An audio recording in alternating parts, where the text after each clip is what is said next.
Field marshal صاحب بھی، عاصم منیر صاحب وہاں پر تھے، ایک بڑا ڈیلیگیشن گیا ہے.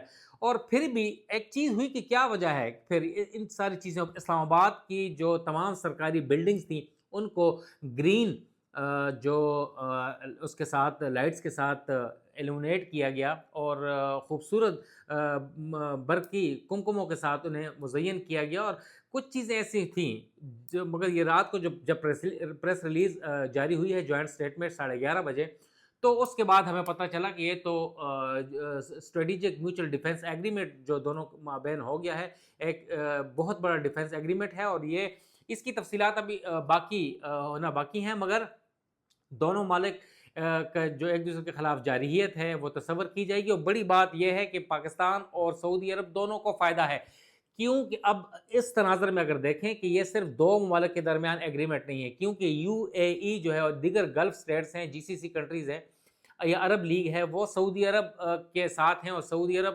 اور قطر، یو اے ای، بحرین، کویت، تمام لوگ جتنے بھی ہیں وہ ایک دوسرے کے ساتھ یکجان دو قالب ہے. اور پیسہ بہت ہے ان لوگوں کے پاس، مگر طاقت جتنی پاکستان کے پاس ڈیفنس ہے وہ کسی کے پاس نہیں ہے. جو پاکستان نے انڈیا کو، اسرائیل کو بالکل ببانگ دہل دھمکیاں دی ہیں اور چپیڑے ماری ہیں، وہ صرف پاکستان ہی کر سکتا ہے، اور اتنا جگرا کسی کے پاس نہیں ہے. تو مالی وزن سعودی عرب کا، مالی وزن یو اے ای کا، مالی وزن اور ریسورسز جو ہیں وہ کویت کے اور جی سی سی کنٹریز کے، قطر کے. تو اس تمام تر صورتحال میں اگر پاکستان کی جو اسٹریٹجک اور ڈیفنس طاقت ہو تو یہ کہاں چلتی ہے. ہم نے سنا تھا، ہم اس وقت شاید پیدا نہیں ہوئے تھے یا بہت چھوٹے ہوں گے، جب ذوالفقار علی بھٹو کا زمانہ تھا تو انہوں نے عرب اور اسلامک ورلڈ کو اکٹھا کیا تھا اور کہا تھا کہ اپنی طاقت کو پہچانو. شاید وہ وقت جو ہے 40-50 سال کے بعد اب آ گیا ہے کہ سعودی عرب اور دیگر گلف سٹیٹس کا جو پیسہ ہے، جو مالی وزن ہے، وہ پاکستان کی ڈیفنس کے پیچھے. پاکستان پہلا نیوکلیئر کنٹری ہے، جوہری طاقت ہے، وہ معمولی چیز نہیں ہے.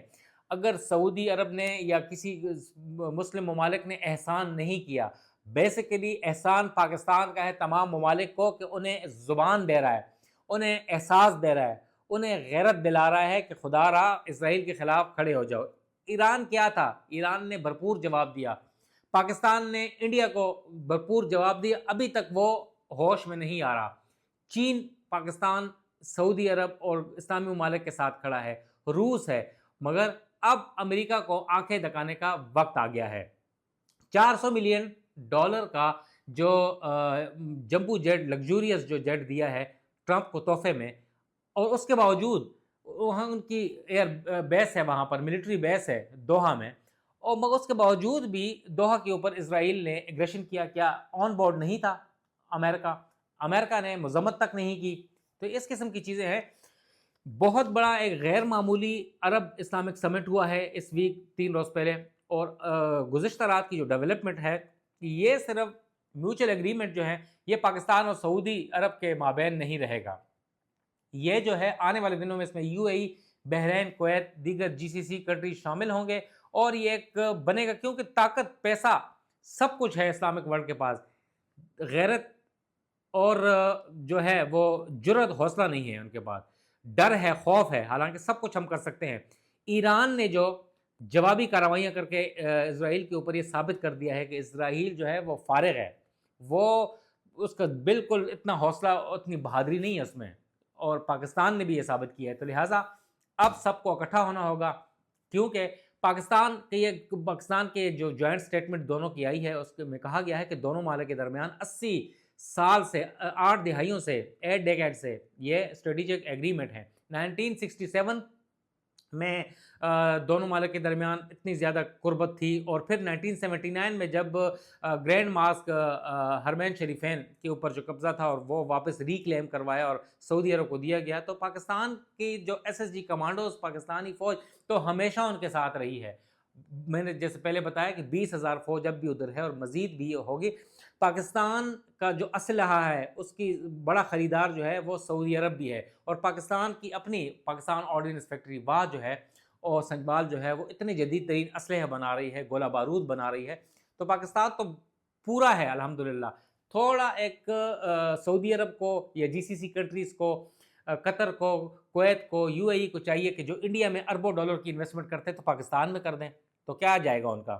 پاکستان میں منرل ڈپارٹمنٹ ہے، ایگریکلچر ہے، پاکستان میں آئل ہے، ریفائنریز ہیں، اس کو پائے تکمیل تک پہنچائیں، مہربانی فرمائیں. ہمارے اچھے دوست ہیں آپ، سعودی عرب، UAE، کویت، بحرین، قطر. تو آپ اگر ہمیں تھوڑا سا، اگر کچھ بھی نہ ہو تو ہمارے ڈپازٹس میں آپ اربوں ڈالر رکھ دیں تو ہمارے جو فارن ایکسچینج ریزرو انرچ ہو جائیں گے، ہمیں ہاتھ نہیں پھیلانا پڑے گا. اور ہمارے ساتھ اگر اتنا کر لیں تو پاکستان آپ کے لیے کیا کہ اسرائیل کو اٹھا کے آپ کے قدموں میں لے آئے گا. انڈیا کیا مجال، سب کو، پاکستان سب کچھ کر سکتا ہے، مگر تھوڑا مالی پریشانیاں ہیں، تھوڑی ایشوز ہیں.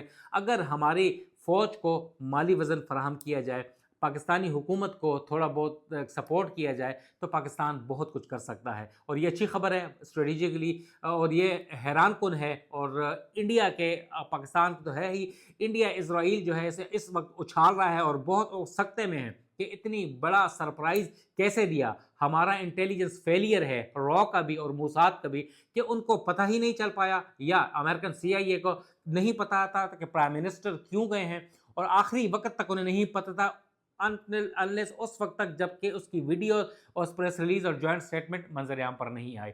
تو انشاءاللہ آنے والے دن دونوں ممالک کے لیے، اسلامی ممالک کے لیے اچھا ہوگا.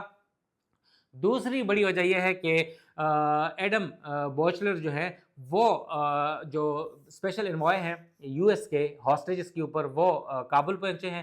طالبان لیڈرشپ کے ساتھ انہوں نے ملاقاتیں کی ہیں اور ڈیولپمنٹس ہیں. انہوں نے شرط رکھ دی ہے کہ امریکہ نے، کہ طالبان ہمارے قیدی جو ہیں وہ رہا کریں. طالبان رہنماؤں نے اپنی شرائط منوانے کے لیے انہیں کہا ہے کہ قیدی اس وقت رہا کریں گے کہ ایک تو پاکستان کے ساتھ تعلقات ہمارے بہتر بنائے جائیں، امریکہ، پاکستان اور یہ افغانستان میں منرل میں اربوں ڈالر کی انویسٹمنٹ کریں. ریکگنیشن جو رشیا نے صرف کی ہے، باقی دنیا بھی اور پاکستان بھی، دیگر ممالک بھی طالبان کو ریکگنائز کریں اور وہاں پر ایمبیسیز بنائیں. پاکستان اور دیگر ممالک کو راغب کریں کہ وہ تعلقات اچھے کریں، انویسٹمنٹس کریں اور ڈپلومیٹک ریلیشن قائم کریں، تو وہ سب کچھ کرنے کے لیے تیار ہیں. اس کے علاوہ زلمے خلیلزاد سابق جو اسپیشل انوائے تھے افغانستان کے لیے امریکہ کے، انہوں نے بھی پاکستان سے مطالبہ کیا ہے کہ انگیج کریں طالبان رہنماؤں کے ساتھ، طالبان رجیم کے ساتھ، جو افغان طالبان ہیں افغانستان میں، کہ ٹینشن نہ بڑھے اور دونوں ممالک قریب آئیں. مگر پاکستان کا یہی ہے کہ TTP کے خلاف ڈسمنٹل کریں اور انہیں، ان کی جو سینکچوریز ہیں وہ ختم کریں جو کہ پاکستان کے خلاف نبرد آزما ہیں اور پاکستان کو ڈی اسٹیبلائز کر رہے ہیں. نوید صدیقی کو اجازت دیں، والسلام.